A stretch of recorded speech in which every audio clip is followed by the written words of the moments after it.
Baik, assalamualaikum warahmatullahi wabarakatuh. Waalaikumsalam warahmatullahi wabarakatuh. Selamat pagi semuanya. Pagi, Bu. Sungguh bahagia karena bisa melihat wajah-wajah ceria di sini. Apa kabar semuanya? Baik. Baik ya. Oke, kalau gitu udah siap dong mulai materi hari ini. Siap, Bu. Sebelumnya kita udah saling kenal belum nih, kira-kira? Belum. Oke, kenalan dulu ya. Saya Cinta Cintarani, saya dari Universitas Indraprastha PGRI. Di sini saya berkesempatan untuk menggantikan guru BK kalian untuk sementara waktu. Kalian bisa panggil saya Bu Cinta atau Pak Cinta karena perbedaan umur kita nggak terlalu jauh juga ya. Oke, sekarang absen dulu ya, kalian perkenalan. Yang dipanggil tunjuk tangan, nanti sebutin nama panggilannya dan kasih tahu cita-citanya ya. Iya, Bu. Elizabeth Georgina, hadir, Bu. Nama panggilannya apa nih, Elizabeth? Cita-citanya apa, Elizabeth? Jadi orang kaya. Oke. Kaisya Ramdon, dipanggilnya apa nih? Kai. Oh, Kai. Kai, cita-citanya apa nih, Kai? Ya, psikolog. Oke. Syarifah Muzena, dipanggilnya apa nih? Syarifah. Oke. Cita-citanya apa nih? Jadi guru kayak Bu Cinta. Oke, bagus. Yuda Sahara, hadir Ibu. Yuda dipanggilnya apa nih? Arwi boleh? Oke, Arwi. Cita-citanya apa nih, Arwi? Oh, oke. Yulianti, hadir Bu. Panggil apa nih? Yuli. Yuli, cita-citanya apa nih, Yuli? Jadi konselor Bu. Agustian Aji, dipanggilnya apa nih, Agustian Aji? Aji aja, Bu. Aji cita-citanya apa nih? Psikolog. Oke. Nita Destiana, Nita dipanggil apa? Nita. Cita-citanya apa nih, Nita?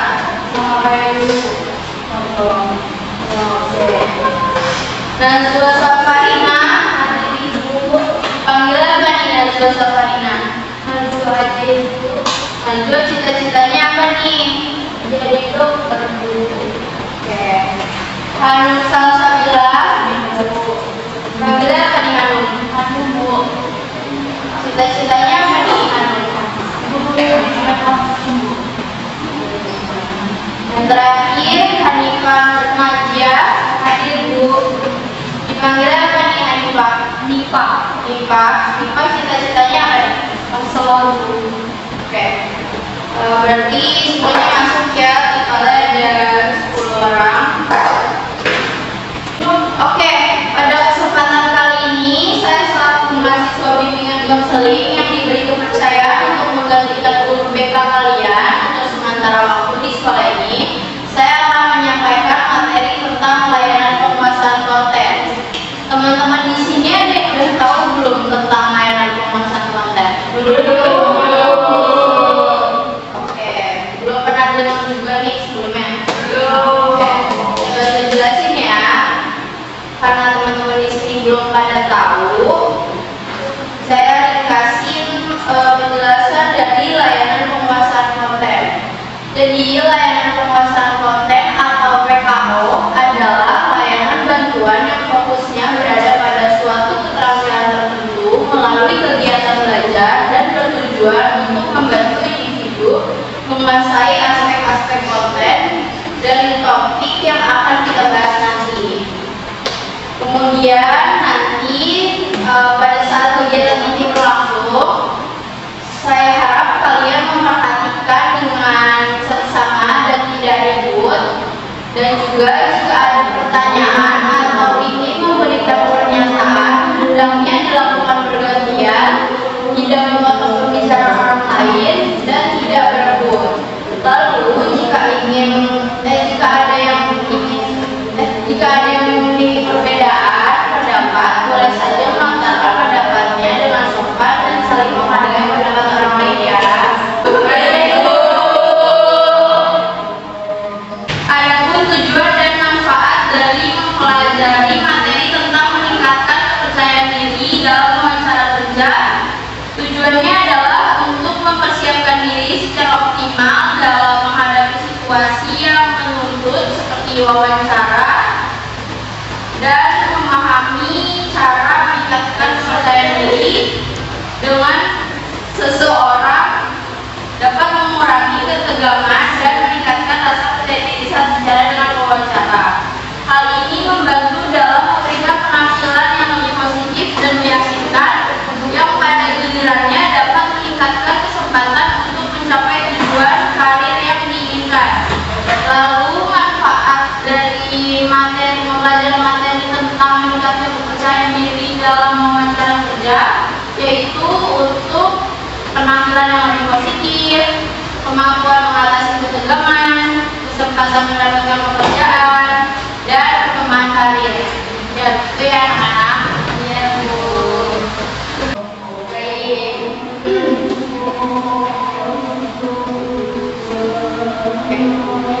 Di sini ketua kelasnya siapa?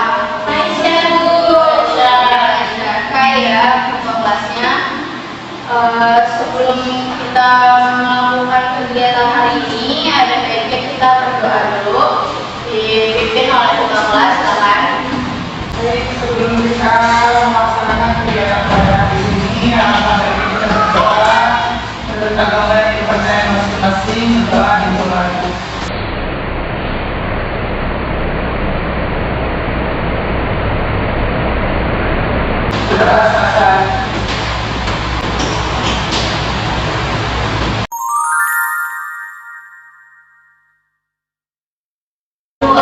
Baik, karena kita sudah berdoa, sekarang kita mulai pada materinya ya. Iya, Bu. Ini fokusnya bisa nggak? Bisa, Bu. Kalau bisa tolong mulai. Haji. Oke ya.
cita-citanya apa. Jadi ini sangat berhubungan ya dengan cita-cita. Oke.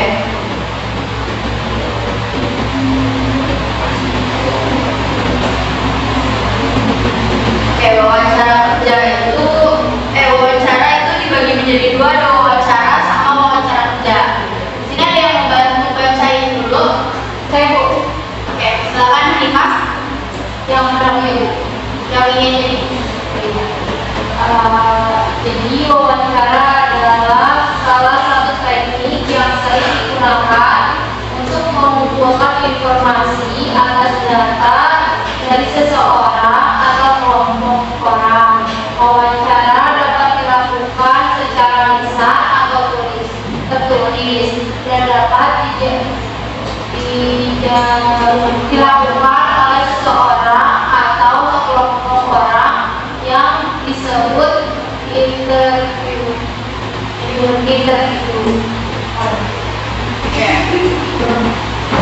Selanjutnya yang wawancara kerja, silakan Elizabeth bacakan. Sedangkan wawancara kerja merupakan proses pengumpulan informasi tentang kandidat yang mengajarkan lamaran pekerjaan dengan melakukan bertukar informasi antara pewawancara dan kandidat. Itu yang tadi adalah pengertian dari wawancara dan wawancara kerja ya. Di sini udah jelas. Lanjut, ini ada jenis-jenis wawancara. Ayo siapa yang mau bacain? Saya boleh. Ya, Yulianti silakan. Jenis wawancara ada yang pertama terstruktur diartikan sebagai kandidat ditanyai pertanyaan yang sama terkait dengan pekerjaan oleh wawancara. Yang kedua jenis tidak terstruktur adalah merupakan jenis wawancara di mana wawancara memberikan pertanyaan yang bersifat menggali. Yang ketiga ada wawancara berfokus pada sesuatu. Wawancara ini merupakan wawancara di mana kandidat diberikan pertanyaan yang berorientasi ke masa lalu. Oke, saya jelasin sedikit ya. Jadi dari yang terstruktur ini kan biasanya ditanyai pertanyaan. Biasanya pertanyaan itu ada 4 jenis, yaitu tentang situasional yang menanyakan situasi kerja tertentu,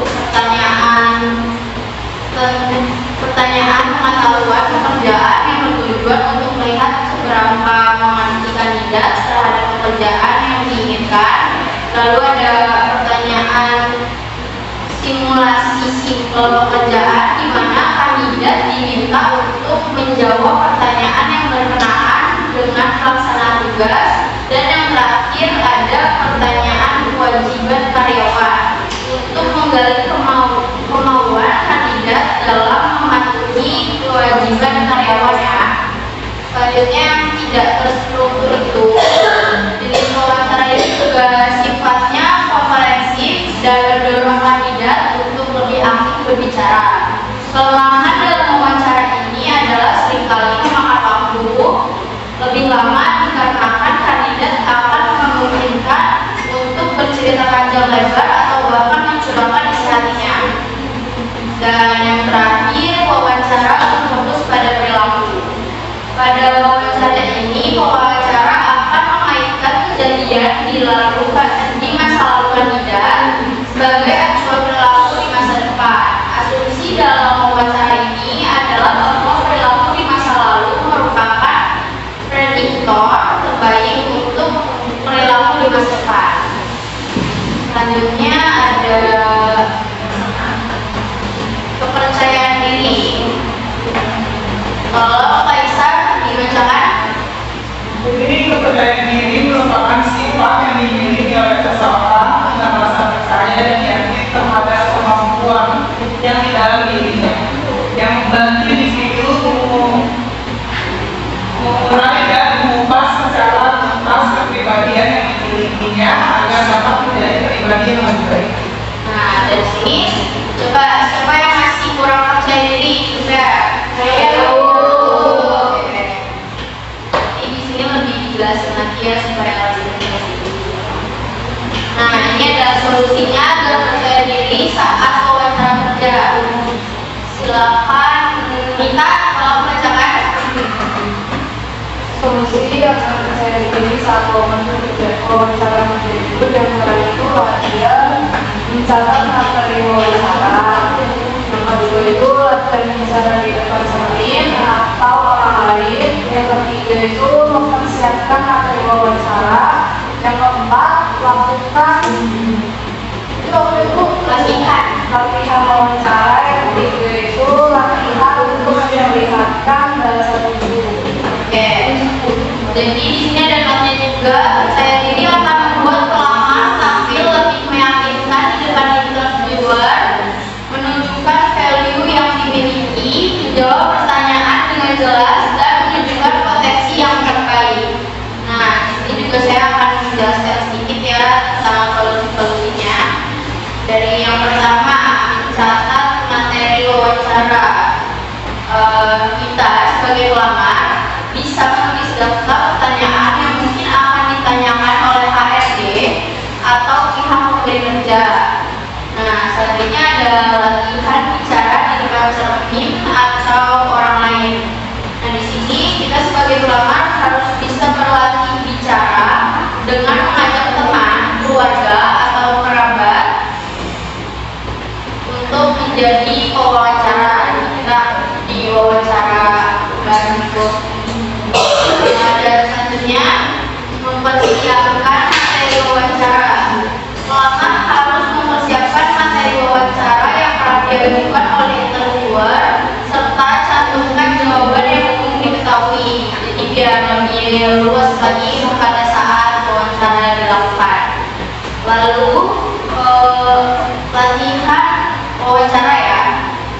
Pelamar harus melakukan latihan wawancara dan mempersiapkan materi wawancara yang sering ditanyakan. Dan yang terakhir, memperhatikan bahasa tubuh. Karena nih sebenarnya sangat penting ya, karena postur tubuh saat wawancara sangat penting untuk diperhatikan agar terlihat tampil lebih percaya diri. Oke, lanjut ya. Selanjutnya ada strategi persiapan diri untuk memasuki dunia kerja. Ayo sudah membaca. Ya, silakan. Jadi mempersiapkan diri untuk memasuki dunia kerja itu mengenali diri, terus mengasah kemampuan, mengontrol emosi, maupun tujuan serta penyesuaian digital, vertikal, memiliki kemampuan komunikasi yang baik, meningkatkan kemampuan bahasa asing, mengikuti seminar atau workshop. Nah, dengan melakukan persiapan yang matang dan mengikuti strategi tersebut, individu dapat dengan siap untuk memasuki dunia kerja dengan semangat, kepercayaan diri, dan kompetensi yang dilakukan. Nah, di sini saya akan jelasin lagi ya, sedikit. Dengan mengenali diri, kita jadi kan tahu nih kelemahan sama kekurangan kita. Jadi kita lebih bisa memperbaiki diri dan bisa membuat kita menjadi semakin percaya diri. Nah, selanjutnya ada mengasah kemampuan. Setelah mengetahui kelebihan diri dan kekurangan diri, mengasah kemampuan diri dapat membuat kita semakin percaya diri dengan lingkungan kerja. Nah, selanjutnya ada mengontrol emosi. Kita harus bisa mengontrol emosi agar tidak ada masalah ke depannya di dalam dunia kerja. Dan selanjutnya ada fokus pada tujuan tetap. Dengan memahami kekurangan dan kelebihan yang ada pada dalam diri, lalu perbaiki dan kembangkan agar kelak saat memasuki dunia kerja sudah siap dengan berbagai hal. Lalu ada menguasai digital working tools. Menguasai kemampuan digital tools seperti menggunakan email, Microsoft, Word, Excel, dan tools standar lainnya, itu bisa membuat kita menjadi lebih percaya diri karena kalau ditanya kita udah paham gitu. Nah, dengan memiliki kemampuan komunikasi yang baik. Memiliki kemampuan komunikasi yang baik, terutama komunikasi dalam tim, sangat penting karena semakin banyak kala maka akan juga banyak perdebatan yang akan terjadi ke depannya. Lalu selanjutnya ada meningkatkan kemampuan bahasa asing. Ini sangat penting nih di dunia kerja bahasa asing ini karena banyak banget kan dicarinya yang bisa bahasa asing.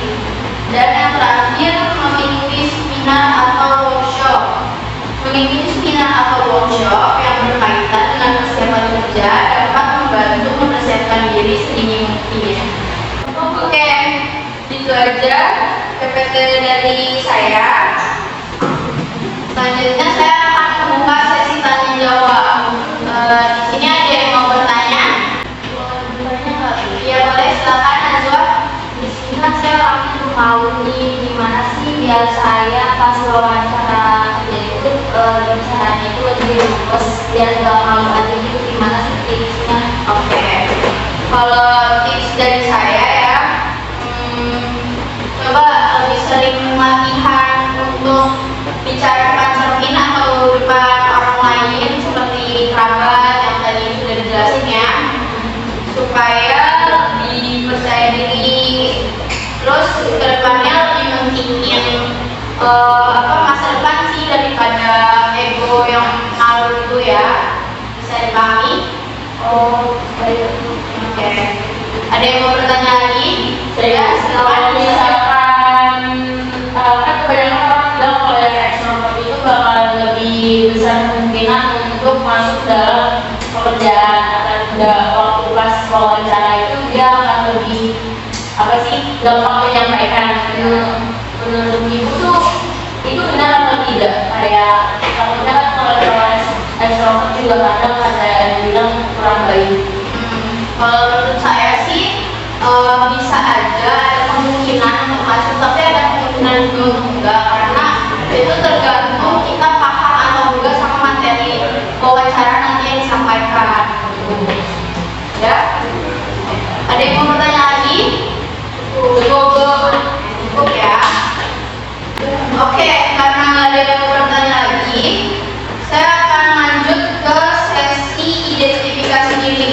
Jadi pada sesi ini saya akan memberikan kertas untuk kalian satu orang satu. Lalu nanti akan kalian tuliskan kelebihan, kekurangan, dan solusinya. Dan setelah itu kalian menuliskan kekurangan yang paling sulit hingga yang paling mudah. Selanjutnya berikan strateginya untuk kekurangan kalian itu. Saya bagikan ya.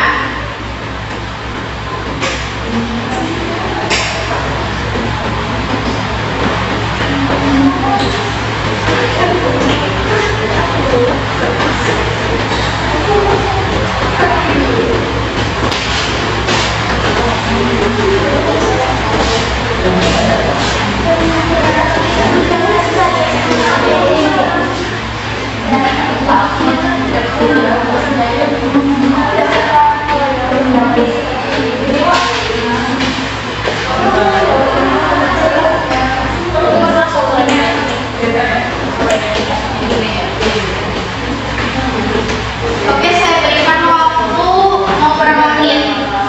10 menit. 10. Ya, mulai 10 menit. 5 menit, 20 menit ya. Oke, Pak. Oh, ya, 5 menit aja ya. Kalau lama.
dapat mempresentasikan ya.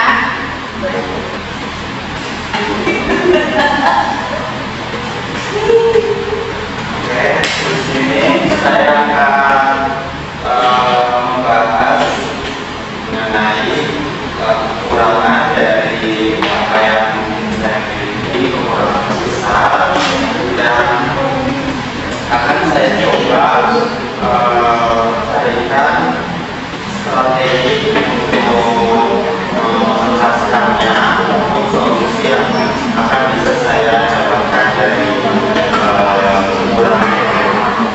Jadi kekurangan saya terbesar yang saya miliki itu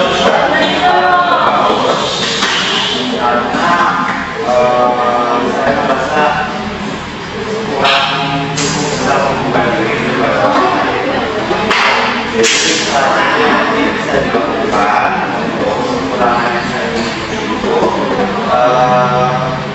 memiliki kemampuan komunikasi yang lebih baik lagi untuk bisa membuka pembicaraan bersama orang lain. Hanya ada kekurangan yang menurut saya paling mudah, yaitu ada pelupa.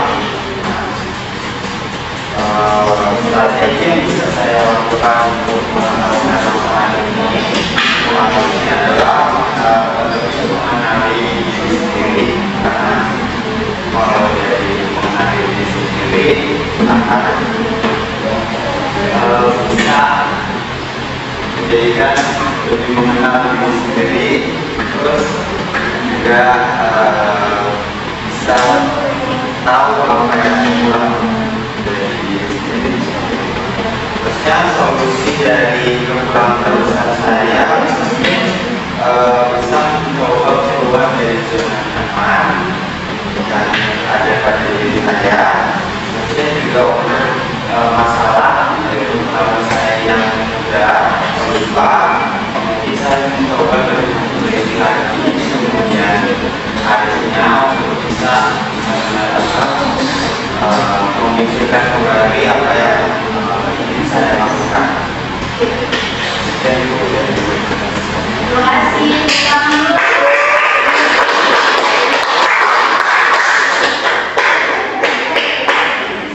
Selanjutnya ada Bunda Yulianti.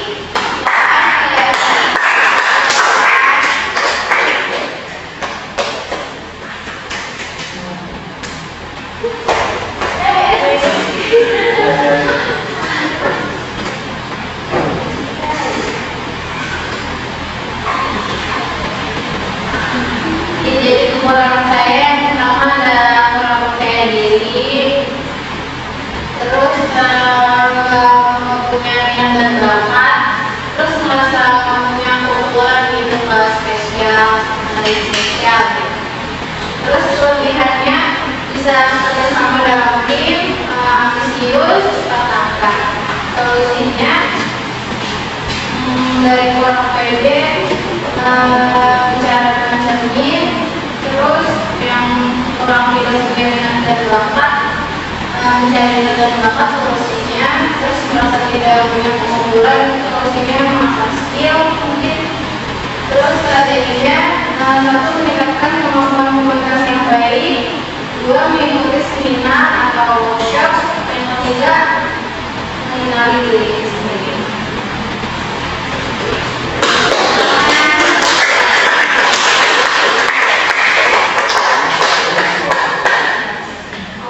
Karena tadi udah dipresentasikan sedikit oleh teman-teman kalian di kelas ini, dan sepertinya sebagian dari kelas ini juga udah paham ya materi yang sudah saya sampaikan.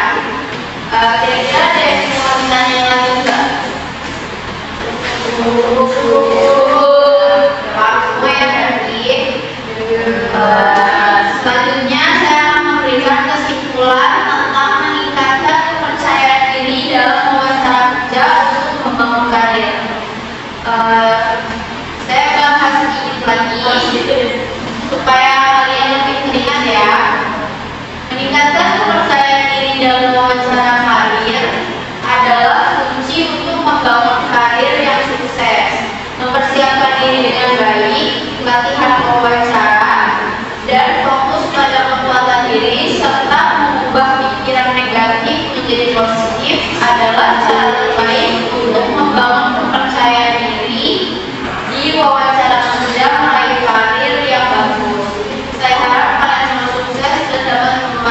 Ya, selanjutnya saya akan memberikan instrumen penilaian satu-satu, tapi karena jam kita juga udah habis, jadi nanti dikumpulkan aja waktu ketua kelas dan diberikan ke ruang guru ya.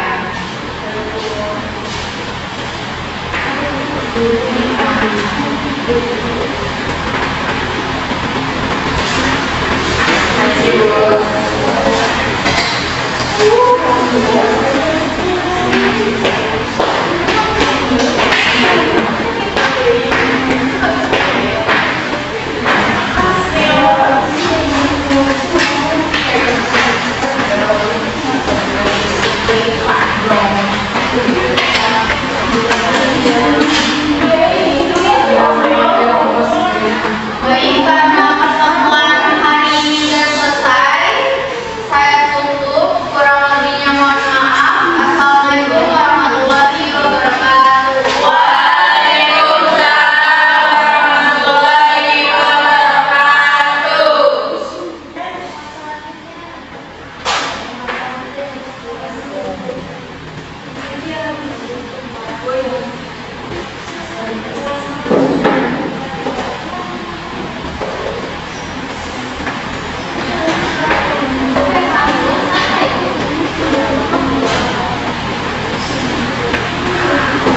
Oke, sampai bertemu di pertemuan selanjutnya ya semuanya. Dadah.